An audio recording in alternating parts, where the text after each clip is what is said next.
بسم اللہ الرحمن الرحیم۔ السلام علیکم۔ مکتب غامدی کی ایک اور نشست میں خوش آمدید۔ سلسلہ گفتگو 23 اعتراضات کی سیریز میں جاری ہے، اور آج اس سلسلے کی ہم قسط نمبر 161 شروع کرنے جا رہے ہیں۔ حدیث کیا ہے، یہ موضوع زیر بحث ہے۔ اس موضوع کی آج 27ویں نشست آغاز کرتے ہیں۔ ہم سے شکریہ آپ کے وقت کا۔ تبیین کے مفہوم میں کیا تخصیص، تحدید، تقیید، نسخ، تغیر، تبدل، ترمیم، اضافہ شامل ہے یا نہیں ہے؟ ایک فاضل ناقد نے قرآن مجید کی مختلف آیات کو سامنے رکھ کے دعویٰ کیا تھا کہ خود اللہ تعالیٰ جب آیات میں تبدیلی کر دیتے ہیں، نسخ کر دیتے ہیں یا ترمیم، تغیر، تبدل کر دیتے ہیں، اس سب کو وہ تبیین قرار دیتے ہیں۔ آیات کا سلسلہ غام صاحب کی خدمت میں ہم رکھ رہے تھے۔ غام صاحب اسی سلسلے کی آج آخری آیت آپ کے سامنے رکھتا ہوں۔ یہاں بھی یہ دعویٰ کیا گیا کہ پہلے ایک بات کہی گئی اور پھر اس میں تخصیص عائد کر دی گئی اور اس تخصیص کو تبیین قرار دیا۔ سورہ نور کی آیت ہے، الزانیۃ والزانی فاجلدوا کل واحد منہما 100 جلدہ۔ زانی مرد ہو یا عورت، دونوں کی سزا 100 کوڑے ہے۔ کہا یہ گیا ہے کہ یہاں پر کوئی تخصیص نہیں کی گئی کہ وہ آزاد ہو یا غلام ہو، لیکن سورہ نساء کی آیت 25 میں یہ تخصیص کر دی گئی ہے کہ باندھی کی سزا محسنہ کے مقابلے میں آدھی دی جائے گی۔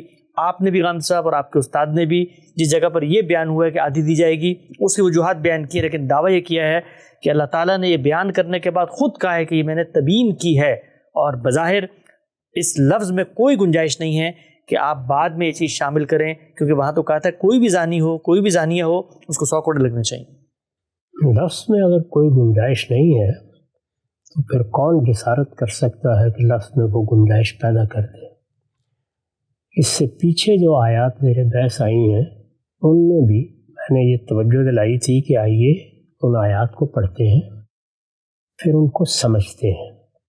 آیات کو سمجھنے کا عمل ہی شرح و وضاحت کہلاتا ہے۔ یعنی ہم جب کسی کو یہ سمجھاتے ہیں، یہ قرآن مجید نے جو فرمایا ہے کہ جب جمعے کی نماز ہو جائے تو فانتشروا فی الارض، یہ اگرچہ امر کا صیغہ ہے، عام طور پر امر کسی چیز کا حکم دینے کے لیے آتا ہے، لیکن یہ یہاں اس مفہوم میں نہیں آیا، تو یہ ہم کیا کر رہے ہوتے ہیں؟ شرح کر رہے ہیں، وضاحت کر رہے ہوتے ہیں۔ جب ہم قرآن مجید کی سورہ بقرہ کی تلاوت شروع کرتے ہیں اور اس میں یہ الفاظ آتے ہیں کہ ان الذین کفروا سواء علیہم انذرتہم ام لم تنذرہم لا یؤمنون، اور ہم یہ بتاتے ہیں کہ یہاں سیاق و سباق سے بالکل واضح ہو گیا ہے کہ یہ دنیا کے سب منکرین کا ذکر نہیں ہے کہ ان کے دلوں پر مہر لگا دی گئی ہے، تو ہم اگرچہ اس کا خصوص بیان کر رہے ہوتے ہیں لیکن یہ شرح و وضاحت ہی ہوتی ہے۔ تو شرح و وضاحت کے بارے میں یہ جو کچھ ہم نے پیچھے بیان کیا ہے اس پر ایک نظر ڈال کے دیکھ لیجئے۔ ہر جگہ کہیں ہم یہ بیان کر رہے ہیں لفظ کس مفہوم میں آیا ہے، کہیں یہ بیان کر رہے ہیں سیاق و سباق کس چیز پہ دلالت کر رہا ہے۔ جب لفظ کسی مفہوم میں آتا ہے، جب جملے کی تعریف کسی مفہوم پر دلالت کرتی ہے، جب کوئی عرف قائم ہو جاتا ہے تو وہ کیا کرتا ہے؟ وہ خصوص کو بیان کرتا ہے، وہ عموم کو بیان کرتا ہے۔ وہ امر کس صورت میں آ گیا ہے؟ وجوب ہے، ندب ہے، اباحت ہے، اسی کو بیان کرے گا۔ جب ہم یہ بتاتے ہیں کہ یہ اللہ تعالیٰ کی صفات کا ذکر ہوا ہے، یہاں مجاز کا اسلوب اختیار کیا گیا ہے، تو یہ حقیقت اور مجاز میں فرق متعین کرنے کا عمل یہ کیا ہے؟ یہ شرح و وضاحت ہی ہے۔ تو جو کچھ بھی ہم کریں گے اگر الفاظ میں اس کی گنجائش نہیں ہے تو پھر اس کی جسارت نہ مجھے کرنی چاہیے نہ آپ کو کرنی چاہیے۔ اصل اختلاف ہی یہی ہے۔ یعنی جب بھی کسی حکم کو یا کسی مدعا کو سمجھایا جاتا ہے تو اس کے حدود واضح کیے جاتے ہیں، اس کا اطلاق واضح کیا جاتا ہے، اس کے عموم و خصوص کو متعین کیا جاتا ہے۔ یہ سب کچھ جب زبان کے قواعد کی روشنی میں متعین ہوتا ہے، جب انہی حدود کے اندر متعین ہوتا ہے جو میں نے 42 سال پہلے بیان کر دیے تھے، تو پھر یہ شرح اور وضاحت ہوتی ہے۔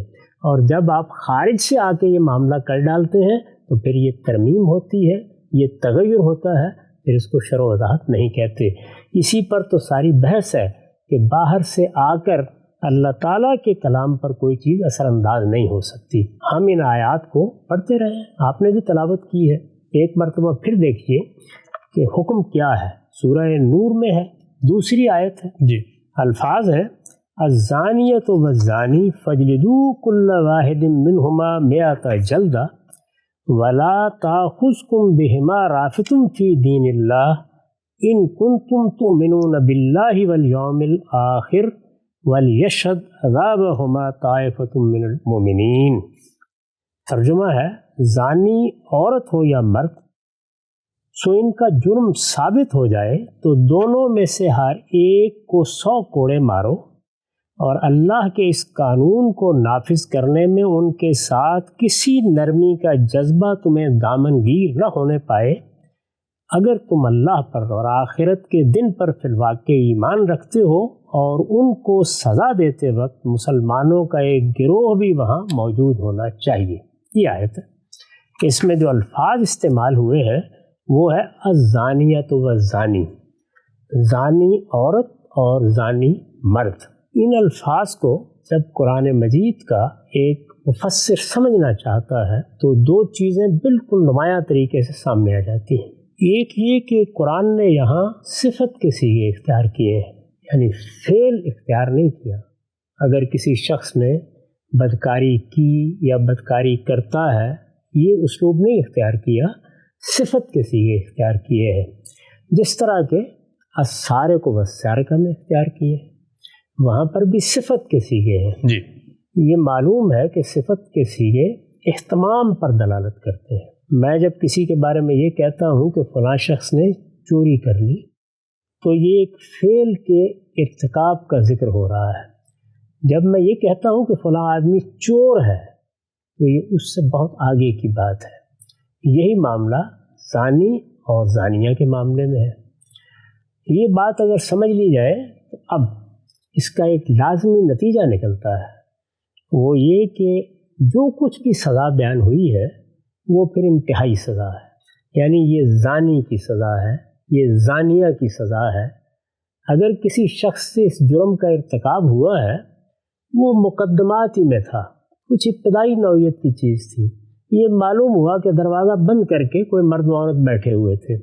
اس طرح کی جتنی چیزیں ہیں یہ سب کی سب قابل تعزیر ہو سکتی ہیں، لیکن یہ آیت جس چیز کا حکم بیان کر رہی ہے اس میں فعل اس طریقے سے ہونا چاہیے کہ اس میں ادنا درجے کے کسی عذر کی گنجائش نہ رہے۔ ٹھیک، یہی وجہ ہے کہ رسالت مآب صلی اللہ علیہ وسلم کے سامنے جب اس طرح کے معاملات آئے تو آپ کو بعض موقعوں پر بہت برہنہ الفاظ استعمال کرنے پڑے تاکہ جرم کی نوعیت بالکل واضح ہو جائے، یہ معلوم ہو جائے کہ جرم آخری درجے میں ہوا ہے، اور وہ اہتمام جو الفاظ کا تقاضا ہے وہ سب سامنے آ جائے۔ ایک چیز یہ ہے جو ان الفاظ کو پڑھتے ہی قرآن مجید کو اگر آپ سمجھنا چاہتے ہیں جس طرح کی کسی چیز کو سمجھا جاتا ہے تو آپ کے سامنے آ جائے گی۔ دوسرے، میں اس سے پہلے توجہ دلا چکا ہوں کہ قرآن مجید میں جتنے احکام بھی دیے گئے ہیں، عقل عام جن لوگوں کو اس میں شامل سمجھنے کے لیے تیار نہیں ہے وہ آپ سے آپ مستثنا ہے۔ اچھا، مثال کے طور پر کسی بہت چھوٹی عمر کے بچے نے کوئی ناشائستہ حرکت کر دی ہے، جیسے چوری کے معاملے میں آپ نے دیکھا کہ ایک بچے نے باپ کی جیب سے 2 روپے نکال لیے، تو فعل کی حد تک تو یہ ہو گیا ہے، لیکن کیا بچوں کو بھی اسی طرح سزائیں دی جاتی ہیں؟ اس سے پہلے ہم بیان کر چکے ہیں کہ جب اللہ تعالیٰ نے یہ فرمایا کہ اجازت لے کے گھروں میں آؤ، اور اسی سورہ میں آگے جا کے فرمایا ہے، تو اس میں بچے شامل نہیں تھے، اس لیے کہ بچوں کے معاملے میں، کسی فاطر العقل شخص کے معاملے میں، کسی مجنون کے معاملے میں عقل عام یہ کہتی ہے کہ اس پر ذمہ داری نہیں ڈالنی چاہیے۔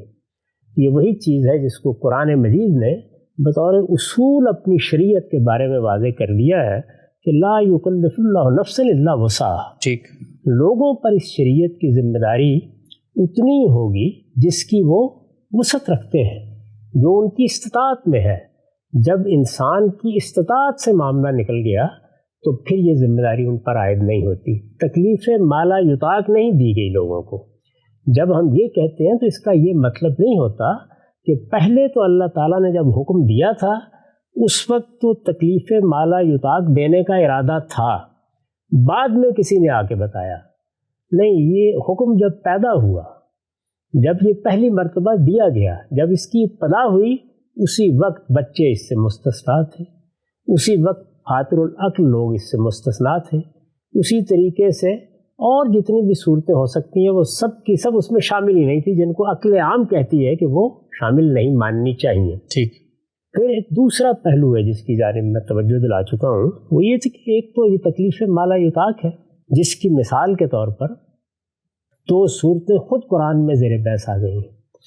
ایک ایمان کے معاملے میں یہ فرمایا کہ اگر کچھ لوگوں کو تعذیب کا نشانہ بنایا جا رہا ہے، انہیں مجبور کیا جا رہا ہے، ان کی جان مال آبرو کو خطرے میں ڈال کر ان کو مجبور کیا جا رہا ہے کہ وہ ایمان کا اظہار نہ کریں بلکہ اپنے آپ کو منکر قرار دیں، اپنے کفر کا اقرار کریں، اگر ایسا کیا جا رہا ہے اور ان کا دل ایمان پر مطمئن ہے تو اللہ تعالیٰ معاف فرما دے گا۔ ان اللہ من بعد اقرائہن لغفور الرحیم، یہ لونڈیوں کے بارے میں بھی فرمایا اور ایمان کے معاملے میں یہی بات کہی کہ الا من اکرہ وقلبہ مطمئن بالایمان۔ لونڈیوں کے بارے میں زنا سے متعلق فرمایا ہے، تو یہاں زیر بحث ہے کہ ان کو اگر مجبور کیا جا رہا ہے، اور یہ ہم جانتے ہیں کہ ان کی حیثیت عرب میں کیا تھی، کس طرح سے لوگ ان کے ذریعے سے کعبہ گری کے اڈے بنا لیتے تھے، فرمایا ان کو اگر مجبور کیا جا رہا ہے وَإِنْ أَرَدْنَا تَحَسُّنًا، اور وہ دل سے چاہتی ہیں کہ وہ پاک دامن رہیں، تو اللہ کی نگاہ دل پر ہے۔ وہاں بھی کیا کہا؟ وَقَلْبُهُ مُطْمَئِنٌ بِالْإِيمَانِ، اللہ کی نگاہ دل پر ہے۔ چنانچہ وہاں بھی اگر اکراہ ہے، وہاں بھی اگر مجبور کیا جا رہا ہے، اور یہاں بھی اگر مجبور کیا جا رہا ہے تو الا من اکرہ، وہاں بھی اللہ تعالیٰ نے مواخذہ اٹھا دیا، اور یہاں بھی ان اللہ من بعد اقرائہن لغفور الرحیم، اللہ تعالیٰ نے مواخذہ اٹھا دیا۔ یہ وہی اصول ہے کہ اللہ نے اپنے احکام میں لوگوں کو تکلیف مالا یطاق نہیں دی۔ ٹھیک، وہ جب حکم دیتا ہے تو لوگوں کے لیے استثناء پہلے سے موجود ہوتا ہے۔ اسی کو میں نے اپنے اس مضمون میں جسے میں پڑھ کے سنا چکا ہوں اس طرح واضح کیا تھا کہ ہم مصنف کی طرف سے یا متکلم کی طرف سے جب یہ معلوم کر لیتے ہیں کہ اس نے جو کچھ کیا ہے اس میں یہ چیزیں عرف کا تقاضا ہے، وہ ایسے ہی کرتا ہے، یہ اس کی عادت مستمرہ ہے، اس نے یہ قاعدہ قرار دے رکھا ہوا ہے، تو پھر جگہ جگہ اس پر استدلال کی ضرورت نہیں ہوتی۔ تو ایک چیز تو یہ ہے۔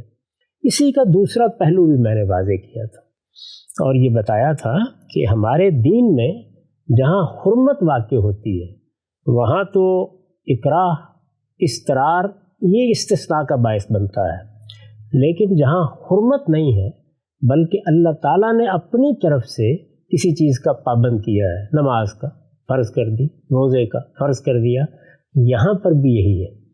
زنا حرام ہے، زنا کرنے کے معاملے میں اضطرار اور اکراہ اس کا باعث بنے گا کہ اللہ تعالیٰ معاف فرما دے۔ ٹھیک، اور زنا کی سزا دینا یہ اسی طرح ایک ایجابی حکم ہے، زانیہ عورت اور زانی مرد کو 100 کوڑے مارے جائیں گے۔ ٹھیک، یہ اللہ تعالیٰ کی طرف سے اب ایک ایجابی حکم ہے، ایک سزا اللہ تعالیٰ نے متعین کر دی ہے، جیسے نماز کی 4 رکعتیں متعین کر دی ہیں۔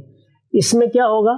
اس میں وہ دوسرا اصول ہے کہ یرید اللہ بکم اليسر ولا یرید بکم العسر، اللہ تعالیٰ تمہیں اس طرح کے احکام میں مشقت میں ڈالنا پسند نہیں کرتے، انہوں نے آسانی رکھی ہے ایسے سب معاملات میں۔ یہاں پھر یہ دیکھا جائے گا کہ جو مجرم ہمارے پاس آیا ہے یا جو قانون کی گرفت میں آ گیا ہے، کیا اس کے پاس کوئی عذر تو نہیں ہے؟ تو دین کے اس طرح کے احکام میں سے معذورین مستثنیٰ ہوتے ہیں۔ وہ آدمی جو مسافر ہے، وہ آدمی جو بیمار ہو گیا ہے، وہ دین کے بہت سے احکام سے استثناء حاصل کر لے گا۔ اس استثناء میں جب غیر معتاد مشقت ہوتی ہے یا کوئی غیر معمولی صورتحال پیش آ جاتی ہے تو بعض اوقات دوسرے تیسرے درجے کی بعض صورتیں بھی متعین کر دی جاتی ہیں کہ اچھا اتنی ذمہ داری نہیں ہے، اتنی ذمہ داری، جیسے کہ ہم عام طور پر بتاتے ہیں، ہر فقیہ بتاتا ہے کہ اگر کوئی شخص نماز میں قیام نہیں کر سکتا، وہ نماز کے اعمال اس طرح نہیں ادا کر سکتا جس طرح کے ہم ادا کرتے ہیں، تو وہ دیکھے کہ وہ کیا کر سکتا ہے۔ اگر وہ بیٹھ کر پڑھ سکتا ہے تو بیٹھ کر پڑھ لے۔ تو یہ دیکھا ہوگا آپ نے کہ کتنے لوگ ہیں جو مسجد چلے جاتے ہیں لیکن وہاں کھڑے ہو کر نماز نہیں پڑھتے۔ بعض لوگ سجدہ نہیں کر سکتے، کرسی پر بیٹھ جاتے ہیں، سجدہ اشارے سے کر لیتے ہیں۔ تو عبادات کے معاملے میں بھی اور اس طرح کے سب احکام میں اللہ تعالیٰ نے ہماری یہ تربیت کی ہے کہ اگر آپ اس کو مثالی صورت میں یا آخری صورت میں ادا نہیں کر سکتے تو آپ نیچے آ جاتے ہیں، یعنی جتنے میں آپ کے لیے عسر ختم ہو جائے، غیر معتاد مشقت ختم ہو جائے، آپ وہاں آ جاتے ہیں۔ دیکھیے روزے میں بھی یہی طریقہ اختیار کیا گیا ہے کہ اس وقت مشکل پیش آ رہی ہے، اگر یہ مشکل دور ہو جاتی ہے تو آپ رمضان میں روزے نہیں رکھ سکے، بعد میں پورے کر لیں۔ تیمم میں، جرابوں پر مسے میں، سب جگہ یہی چیزیں ملحوظ ہیں، تو ان کا آپ خلاصہ کر لیجئے۔ یعنی ایک یہ کہ یہاں پر صفت کے صیغے ہیں، یہ اہتمام پر دلالت کرتے ہیں، لہٰذا ہر آدمی کے لیے یہ سزا نہیں ہے، یعنی جرم بھی اپنی نوعیت کے لحاظ سے آخری درجے میں ہونا چاہیے، اس وقت یہ سزا دی جائے گی، اور مجرم کے حالات میں بھی کسی رعایت کی گنجائش نہیں ہونی چاہیے۔ یہ دونوں چیزیں ہونی چاہیے۔ یہ صفت کے ان صیغوں کا عربیت کی روح سے تقاضا ہے، اور یہ صرف عربیت کا معاملہ نہیں ہے، یہ میری اور آپ کی زبان میں بھی ایسے ہی ہوگا۔ جب سزا چور کا لفظ استعمال کر کے بیان کی جائے گی تو یہ سارے تقاضے پیدا ہو جائیں گے، اور جب اس کو فعل کے ذریعے سے بیان کیا جائے گا تو وہ ایک چیز کے ارتکاب کا بیان ہوگا، اور اس کی ادنا صورتوں پر بھی اس کا اطلاق زبان کی روح سے ممکن ہو جائے گا۔ دوسرے، میں نے عرض کیا کہ جس طرح سارے احکام میں بچے شامل نہیں ہیں، معذورین شامل نہیں ہیں، جن لوگوں کی عقل کسی چیز کا فہم ہی نہیں رکھتی وہ شامل نہیں ہے۔ بتایا جاتا ہے نا کہ رفع القلم عن الثلاث، یعنی 3 لوگ تو وہ ہیں کہ جن سے گویا اللہ تعالیٰ نے ذمہ داری ہی اٹھا لی ہے، تو وہ ظاہر ہے کہ یہاں مقصود ہی نہیں ہے۔ اور اس سے نیچے پھر وہ لوگ ہیں کہ جن لوگوں کے پاس کوئی عذر ہے، جن کو اگر ان احکام کا پابند کیا جائے، اور یہ صرف اس حکم کے ساتھ نہیں ہے بلکہ تمام احکام کے ساتھ ایسا ہی ہے۔ یہ جو بیان کیا جاتا ہے کہ سیدنا عمر رضی اللہ عنہ نے عام الرمادہ میں لوگوں کے ہاتھ کاٹنے سے انکار کر دیا، تو کیا آپ یہ کہیں گے کہ انہوں نے قرآن مجید کی ہدایت میں ترمیم کر دی؟ نہیں، اس کو منسوخ کر دیا، اللہ کے حکم پر عمل کرنے سے انکار کر دیا۔ انہوں نے یہ سمجھا کہ اس حکم کے یہ وہ شرائط ہیں جو اس کے وجود کے ساتھ پیدا ہو گئے، قحط پیدا ہو گیا، یہ وہ قیود ہے جو اس کی پیدائش کے ساتھ لگ گئی ہیں، یہ وہ تخصیص ہے جو جس وقت یہ حکم دیا گیا اسی وقت واقع ہو گئی ہے۔ اسی کو ہم اس طرح بیان کرتے ہیں کہ وہ سب چیزیں جو آپ شرع و وضاحت میں کہتے ہیں، حدود بیان کریں، قیود بیان کریں، تخصیص بیان کریں، وہ سب چیزیں جو آپ کہتے ہیں یہ شرع و وضاحت ہی ہوتی ہیں جب تک کہ لفظ کی دلالت ہو رہی ہو، جب تک کہ جملے کی تعریف سے اس پر استدلال کیا جا سکتا ہو، جب تک کہ سیاق و سباق سے اس کو بیان کیا جا سکتا ہو، جب تک کہ عرف یا متکلم کی عادت سے اس پر دلیل لائی جا سکتی ہو، جب تک کہ عقل کے تقاضے بیان کیے جا سکتے ہوں، یہ اگر آپ بیان کر دیں گے تو پھر یہ سب چیزیں شرع و وضاحت ہوں گی۔ اور اگر آپ یہ بیان نہیں کر سکتے تو یہ ترمیم ہے، تغیر ہے۔ قرآن مجید کے ایک شعشے میں بھی کوئی ترمیم اور تغیر اس سے باہر کی کوئی چیز نہیں کر سکتی۔ یہ اصول واضح ہوگا۔ اگر یہ واضح ہے تو آپ ذرا یہ دیکھیے کہ اللہ تعالیٰ نے کیا استثناء بیان کیا، یعنی جب یہ حکم دیا گیا اس وقت ہی اس زمانے میں جو لونڈی غلام تھے وہ اس میں شامل نہیں تھے۔ اس کا یہ مطلب نہیں ہے کہ یہاں یہ تقاضا کیا جائے کہ زانیہ یا زانی بول کر کیا آزاد مراد لیا گیا ہے، نہیں، اس کی ضرورت نہیں ہے۔ وہ لفظ جب بولے گئے ہیں تو وہ چیزیں اس سے مستثنیٰ ہو گئی ہیں جن کے بارے میں یہ میں نے متکلم کی عادت بیان کر دی ہے، یعنی بچے شامل نہیں ہوں گے۔ اس میں یہ لفظ داخل کرنے کی ضرورت نہیں ہے کہ ازانیہ سے مراد ہے بالغ زانی یا زانیہ، یہ کہنے کی ضرورت نہیں ہے۔ یعنی یہ وہ چیزیں ہوتی ہیں جو دنیا کے ہر قانون میں ایسے ہی استثناء میں چلی جاتی ہے۔ تو غلاموں کا معاملہ یہ تھا کہ ان کی کوئی تربیت نہیں ہوتی تھی، لونڈیوں کو خاص طور پر بڑے برے حالات سے سابقہ پیش آتا تھا، یعنی ان کو نہ خاندان کی حفاظت حاصل ہے، نہ اعزا اقربا کی حفاظت حاصل ہے، نہ کسی کو ان کی پاک دامنی سے کوئی غرض ہے، نہ بچپن ہی سے ان کی حفاظت کا کوئی اہتمام ہوتا تھا۔ تو اس کے نتیجے میں جو صورتحال پیدا ہو جاتی تھی اس میں اللہ تعالیٰ نے، وہ غفور و رحیم ہے، اس کو پسند نہیں فرمایا۔ آخر بتائیے نا کہ یہ تقاضا کیوں نہیں کیا گیا ان سے کہ تم لوگ اگر پاک دامنی چاہتی ہو تو اپنی جان دے دو؟ نہیں، اس لیے نہیں کیا گیا کہ اللہ تعالیٰ اس طرح کی تکلیف مالا کی طاقت نہیں دیتے، اللہ تعالیٰ اپنے بندوں کو اس طرح عسر میں نہیں ڈالتے۔ ان کی حالت کا لحاظ کرتے ہوئے اللہ تعالیٰ نے سورہ نساء میں یہ بتا دیا کہ ان کو یہ سزا نہیں دی جائے گی۔ ٹھیک، یہ اصل میں کسی نئی بات کا بیان ہی نہیں ہے۔ یہ اگر اللہ تعالیٰ نے بیان نہ کیا ہوتا تو ایک فقیہ پر لازم تھا کہ وہ بیان کرتا، مجھ پر لازم تھا، آپ پر لازم تھا۔ اس وقت بھی جب ہم اس آیت پر عمل کریں گے، قرآن کا حکم ہے، میرے اور آپ کے پاس حکومت ہے، تو اگر ہم اس پر عمل کریں گے تو قانون سازی کر کے بتائیں گے کہ کن کن لوگوں کو اس سے مستثنا رکھا جائے گا۔ وہ ہمارے زمانے کے لحاظ سے استثناء ہوں گے، وہ زمانے کے لحاظ سے استثناء ہے۔ یعنی ایسا ہوتا ہے بعض اوقات کہ ایک اصول میں جو استثناء موجود ہوتا ہے آپ اپنے زمانے کے لحاظ سے اس کا اطلاق کرتے ہیں، تو ایک پورے طبقے پر اس کا اطلاق کیا گیا کہ ان کے حالات دیکھ کر انہیں سزا دی جائے گی، اور پھر دیکھیے کہ اس میں کس دقت نظر کے ساتھ ساری بات کو بیان کیا ہے، جس میں علت حکم بھی واضح ہو جاتی ہے۔ یعنی یہاں کیوں سزا بیان کی جا رہی ہے اور وہاں کیوں اس میں تخفیف کی جا رہی ہے، کیوں اس میں عفو درگزر سے کام لیا جا رہا ہے، کیوں اس میں کمی کی جا رہی ہے، وہاں اس کو واضح فرمایا ہے۔ تو اس کو ہم اب سورہ نساء میں دیکھتے ہیں جہاں پر وہ استثناء بیان ہوا جی۔ وہاں مسئلہ یہ زیر بحث آ گیا ہے کہ وہ لوگ جو آزاد مسلمان عورتوں کے ساتھ نکاح کی مقدرت نہیں رکھتے ان کے لیے کیا راستہ ہو سکتا ہے۔ تو فرمایا ہے کہ وَمَن لَّمْ يَسْتَطِعْ مِنكُمْ طَوْلًا أَن يَنكِحَ الْمُحْصَنَاتِ الْمُؤْمِنَاتِ فَمِمَّا مَلَكَتْ أَيْمَانُكُم مِّن فَتِيَاتِكُمُ الْمُؤْمِنَاتِ وَاللَّهُ أَعْلَمُ بِإِيمَانِكُم بَعْضُكُم مِّن بَعْضٍ فَانكِحُوهُنَّ بِإِذْنِ أَهْلِهِنَّ وَآتُوهُنَّ أُجُورَهُنَّ بِالْمَعْرُوفِ مُحْصَنَاتٍ غَيْرَ مُصَافِحَاتٍ وَلَا مُتَّخِذَاتِ أَخْدَانٍ فَإِذَا أُحْصِنَّ فَإِنْ أَتَيْنَ بِفَاحِشَةٍ فَعَلَيْهِنَّ نِصْفُ مَا الْمُحْصَنَاتِ مِنَ الْعَذَابِ ذَلِكَ لِمَنْ خَشِيَ الْعَنَتَ مِنْكُمْ وَأَنْ تَصْبِرُوا خَيْرٌ لَكُمْ وَاللَّهُ غَفُورٌ رَحِيمٌ۔ یہ آیت 25 ہے سورہ نساء کی، ترجمہ ہے، اور تم میں سے جو آزاد مسلمان عورتوں کے ساتھ نکاح کی مقدرت نہ رکھتے ہوں انہیں چاہیے کہ تمہاری ان مسلمان لونڈیوں سے نکاح کر لیں جو تمہارے قبضے میں ہوں، اور یہ حقیقت پیش نظر رکھیں کہ اللہ تمہارے ایمان سے خوب واقف ہے۔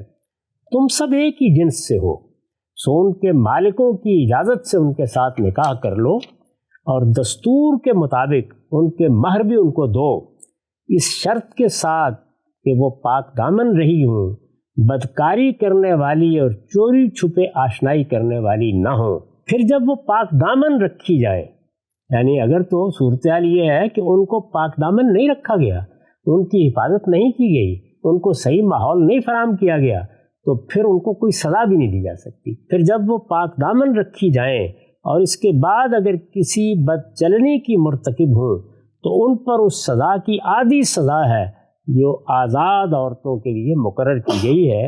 نکاح کی یہ اجازت تم میں سے ان لوگوں کے لیے ہے جنہیں گناہ میں پڑ جانے کا اندیشہ ہو، ورنہ صبر کرو تو یہ تمہارے لیے بہتر ہے، اور مطمئن رہو کہ احتیاط کے باوجود کوئی غلطی ہو جاتی ہے تو اللہ بخشنے والا ہے، اس کی شفقت ابدی۔ یہ دیکھ لیجئے یہاں پر کیا کیا گیا ہے، یعنی یہ بتایا گیا ہے کہ ان لونڈیوں کی اخلاقی حالت ایسی نہیں ہے، ان میں سے زیادہ تر کا معاملہ تو یہ ہے کہ ان کو یہ اچھا ہے یہ برا ہے اس کی تمیز اس طرح سکھائی نہیں گئی، اچھا ماحول بھی میسر نہیں ہوا، لیکن جہاں تہاں لوگوں نے حفاظت بھی کی ہے۔ ایسی بھی خواتین ہیں کہ جن کو محفوظ رکھا گیا ہے، تو اگر ان کی پاک دامنی قائم رہی ہے، ان کی تربیت اچھی ہوئی ہے، اس صورت میں بھی کیونکہ وہ حفاظت ان کو حاصل نہیں ہے جو خاندانی عورتوں کو بالعموم حاصل ہوا کرتی ہے، پھر بھی ان کی سزا عادی ہونی چاہیے۔ یہ بالکل وہی چیز ہے کہ اچھا اگر آپ کی صورت یہ ہے کہ آپ سارے اعمال ادا نہیں کر سکتے تو کم سے کم آپ بیٹھ کر پڑھ لیں، سجدہ نہیں کر سکتے تو اشارے سے کر لیں، تو یہی طریقہ ہر جگہ اختیار کیا جاتا ہے، یہاں بھی یہی اختیار کیا گیا ہے۔ یہ جو تعین فرمائی یہ آپ کو بھی کرنی ہے، یعنی جیسے ہی ہم سورہ نور کی اس آیت پر عمل کرنے کے لیے اپنے ملک میں قانون سازی کریں گے تو یہ ساری چیزیں وہاں زیر بحث آ جائیں گی۔ یعنی اگر کسی کو رعایت دینی ہے، اگر کوئی مجرم آخری درجے میں جرم کا ارتکاب نہیں کرتا، اگر اس کے حالات کسی رعایت کے مستحق ہے، کوئی الڑ نوجوان ہے، بری صحبت میں پڑ گیا ہے، عفو درگزر کا تقاضا ہے، ابھی لوگوں کو صحیح شعور میسر نہیں آیا، دین کے معاملے میں ایک بے پرواہی کی صورتحال ہے۔ یہ سزا جس پروردگار نے مقرر کی ہے وہ کیوں مقرر کی گئی ہے؟ اس کے شعور کو ان تک پہنچایا نہیں گیا۔ معاشرے کے حالات ایسے ہیں، یہ ساری چیزیں سامنے رکھ کر اگر آپ رعایت کا فیصلہ کریں گے تو آپ کیا کریں گے؟ آپ بھی یہ طے کریں گے کہ اچھا اب 100 کوڑے تو نہیں مارے جائیں گے، اب اس کے نیچے کہاں آنا ہے۔ ہو سکتا ہے کسی کی سزا آپ 50 کوڑے مقرر کریں، کسی کی آپ 20 کوڑے مقرر کریں، کسی کی 10 کوڑے مقرر کریں، اور کسی کے لیے کوئی اور تعزیر مقرر کر دیں کہ اس کو صرف تنبیہ کر دینی چاہیے۔ یعنی دو چیزیں لازماً دیکھی جائیں گی، جرم اپنی نوعیت کے لحاظ سے کسی رعایت کا مستحق نہیں ہے اور مجرم اپنے حالات کے لحاظ سے کسی رعایت کا مستحق نہیں ہے، تو پھر کیا ہے؟ پھر سزا 100 کوڑے ہے جو قرآن نے بیان کر دی ہے۔ اور اگر ان دونوں میں سے کہیں کوئی کمی رہ گئی ہے، حالات رعایت کا تقاضا کر رہے ہیں، جیسے کہ چوروں کے حالات نے رعایت کا تقاضا کیا، قحط پڑ گیا ہے، سیدنا عمر نے ان کو سزا دینے سے انکار کر دیا۔ اس موقع پر وہ ہاتھ کاٹنے سے اگر انکار کر رہے تھے اور یہ چاہتے کہ کوئی اور سزا دے دی جائے تو بالکل درست تھا، وہ مقرر کرتے، یہ کہتے نا کہ یہ مقرر کیا جائے گا۔ میں اس کی اس سے پہلے ایک مثال دے چکا ہوں کہ جب قرآن مجید نے یہ کہا، اور یہ جانتے ہیں آپ کہ اسی سورہ نساء میں یہ کہا کہ وہ لوگ جن کے ہاں زنا کا ارتکاب ہو، واللذان یاتیانہا، وہ اس فاحشہ کا ارتکاب کریں تو ان کو ایذا دو، تو ایذا دو قرآن نے کہہ دیا۔ جیسے ہی آپ اس حکم پر عمل کرنے لگیں گے تو تعین پیدا ہو جائے گی، یعنی آپ کو لازماً متعین کرنا ہوگا کہ اب یہ تو نہیں ہو سکتا کہ اس آدمی کو 2 تھپڑ مارے جائیں اور اس کو 3، یہ عدل کے خلاف ہوگا۔ میں ہوں، آپ ہوں، حکومت ہو، نظم ہو، کوئی قبیلہ ہو، وہ اس کو متعین کرے گا۔ تو یہاں اللہ تعالیٰ نے اس کو متعین کر دیا۔ اللہ تعالیٰ اگر متعین نہ فرماتے تو پیغمبر متعین کرتے اگر عمل کی ضرورت پڑتی، اگر وہاں ضرورت نہ پڑتی تو خلفائے راشدین اس کو متعین کرتے، اور اگر وہاں بھی ضرورت نہ پڑتی تو فقہا کرتے، اور اگر وہ بھی نہ کریں گے تو اس وقت جب ہم قانون سازی کریں گے ہم اس کو متعین کر دیں گے، کیونکہ نیچے کی جتنی صورتیں ہیں وہ اصل میں حکم کے اطلاق میں شامل ہی نہیں ہے۔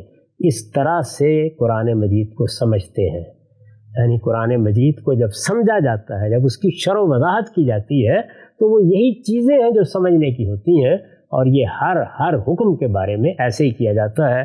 چنانچہ یہ دیکھیے کہ یہ چونکہ سراسر شرح و وضاحت ہے، اس میں ادنا درجے میں کوئی انحراف نہیں ہوا، تو قرآن مجید نے آخر میں کیا کہا؟ یرید اللہ لیبین لکم ویہدیکم سنن الذین من قبلکم ویتوب علیکم واللہ علیم حکیم۔ یہ 25 کے بعد آیت 26 ہے۔ اللہ کا ارادہ ہے کہ تم پر اپنی آیتیں واضح کر دے اور تمہیں ان لوگوں کی راہوں پر چلائے جو تم سے پہلے گزرے ہیں، اور تم پر عنایت کی نظر کرے، اور اللہ علیم و حکیم ہے۔ اس پر میں نے جو حاشیہ لکھا ہے وہ بھی سن لیجئے۔ اس سے یہ حقیقت پوری قطعیت کے ساتھ واضح ہو جاتی ہے کہ سورہ نور میں زنا کے مجرموں کے لیے 100 کوڑے کی جو سزا بیان ہوئی ہے وہ اس جرم کی انتہائی سزا ہے، اور صرف انہی مجرموں کو دی جائے گی جن سے جرم بالکل آخری درجے میں سرزد ہو جائے اور اپنے حالات کے لحاظ سے وہ کسی رعایت کے مستحق نہ ہوں۔ پاگل، بدھو، مجبور، سزا کے تحمل سے معذور، اور جرم سے بچنے کے لیے ضروری ماحول، حالات اور حفاظت سے محروم، سب لوگ اس سے یقیناً مستثنا ہیں، یقیناً مستثنا ہیں، اور عدالت انہیں کوئی کم تر سزا بھی دے سکتی ہے۔ چنانچہ فرمایا ہے کہ خاندان کی حفاظت سے محرومی اور ناقص اخلاق کی تربیت کی وجہ سے لونڈیوں کو 100 کوڑے کی یہ سزا نہیں دی جائے گی، یہاں تک کہ اس صورت میں بھی جب ان کے مالکوں اور شوہروں نے انہیں پاک دامن رکھنے کا پورا اہتمام کیا ہو، وہ اس سزا کی نسبت سے آدھی سزا کی مستحق ہوں گی، یعنی 100 کے بجائے انہیں 50 کوڑے مارے جائیں گے۔ یہ میں نے یہاں بھی لکھا ہے، اور یہی مضمون وہاں بھی ہے، وہاں بھی اس کی وضاحت کی ہے، اور یہ بتایا ہے کہ وہ کیا اصول ہے جس کو ملحوظ رکھ کر یہ سب سزائیں دی جائیں گی۔ یہ چور کی سزا جب قرآن مجید میں آپ پڑھیں گے تو وہاں بھی ان سب چیزوں کا لحاظ کیا جائے گا۔ چوری کتنی ہوئی ہے، بچے نے کی ہے، بیوی نے شوہر کی جیب سے کوئی 2 روپے نکال لیے ہیں، کسی شخص نے راہ چلتے کسی کے کھیت سے کوئی چیز لے لی ہے، کسی کے باغ سے کوئی پھل توڑ لیا ہے، کیا ان سب پر ہاتھ کاٹ دیے جائیں گے؟ کیا یہ شامل ہے؟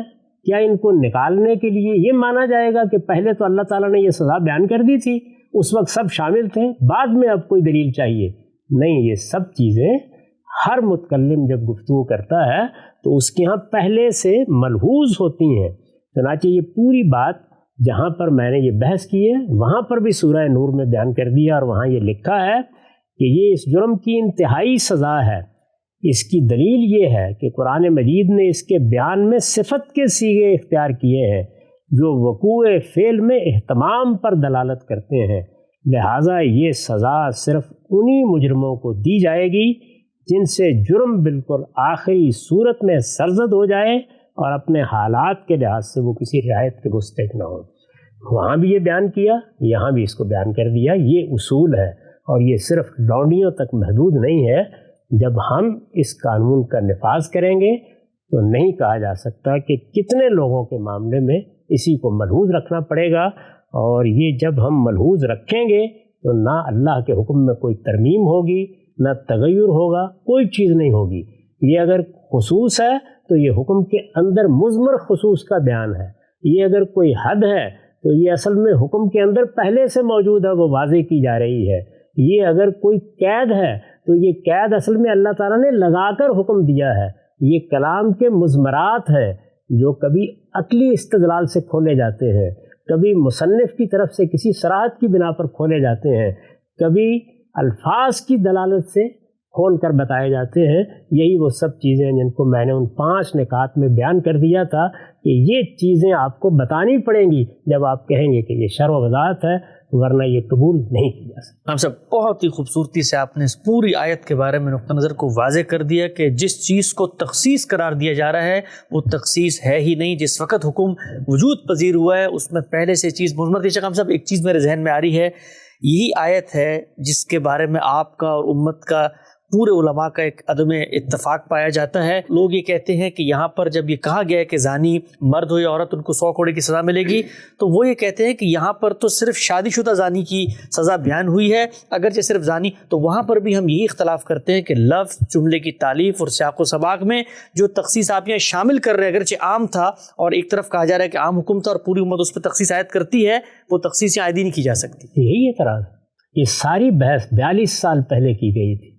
میں نے اپنی علمی زندگی کی ابتدا بھی اصلاً اسی بحث سے کی تھی، اور شاید زندگی کے آخری مراحل میں بھی اب وہی بحث کر رہا ہوں۔ یہی وہ بنیادی بات ہے جو ہم نے سمجھانے کی کوشش کی ہے کہ ہر حکم جب دیا جاتا ہے، ہر بات جب کی جاتی ہے، یہ تو ہم جب یہ کہتے ہیں کہ ان اللہ علی کل شیء قدیر، اس میں بھی تخصیصات چھپی ہوئی ہوتی ہیں، اس میں بھی کچھ حدود ہوتے ہیں۔ یہ بات عام طور پر بیان کی جاتی ہے طلبہ کو سمجھانے کے لیے کہ شاید 2 آیتیں بھی قرآن میں ایسی نہ ہوں جن میں یہ چیزیں موجود نہ ہوں۔ وہ موجود ہوتی ہیں، ان پر استدلال کیسے کرنا ہے؟ کیا باہر سے آ کے آپ یہ بتائیں گے کہ قرآن کے اس حکم میں یہ ترمیم کر دیں؟ نہیں، آپ کو بتانا پڑے گا کہ لفظ کیسے دلالت کر رہا ہے کہ یہاں اس سے یہ مدعا مراد لیا جائے۔ ہمارے تو پورے ڈسکورس میں یہی بحث ہوتی ہے۔ جب ہم یہ کہتے ہیں کہ قرآن مجید میں جب یہ کہا گیا کہ اقتلوا المشرکین، تو یہ اصل میں وہ مشرکین ہیں جن پر اللہ کے پیغمبر نے حجت تمام کر دی تھی، تو کیا بیان کر رہے ہیں؟ تخصیص ہی بیان کر رہے ہیں، لیکن اس تخصیص کے دلائل اور قرائن یہ کلام کے اندر سے دیں۔ ٹھیک ہے، ہم سب نقطہ بالکل واضح ہو گیا۔ وہ تمام آیات جو اس باب کی تعین میں کہی جاتی ہیں کہ تبیین کے اندر تخصیص، تحدید، ترمیم، اضافہ، تغیر، تبدل، یہ سب کچھ شامل ہے۔ ان تمام آیات پہ غامدی صاحب کا نقطہ نظر سامنے آ گیا، لیکن غامدی صاحب کے اس نقطہ نظر پہ مزید تنقیدات بھی ہیں، ایک ایک کر کے ایک آیت پہ ان کی خدمت پہ رکھیں گے۔ وقت یہاں پہ ختم ہوتا ہے، دوبارہ حاضر خدمت ہوں گے۔ اب تک آپ کا بہت شکریہ۔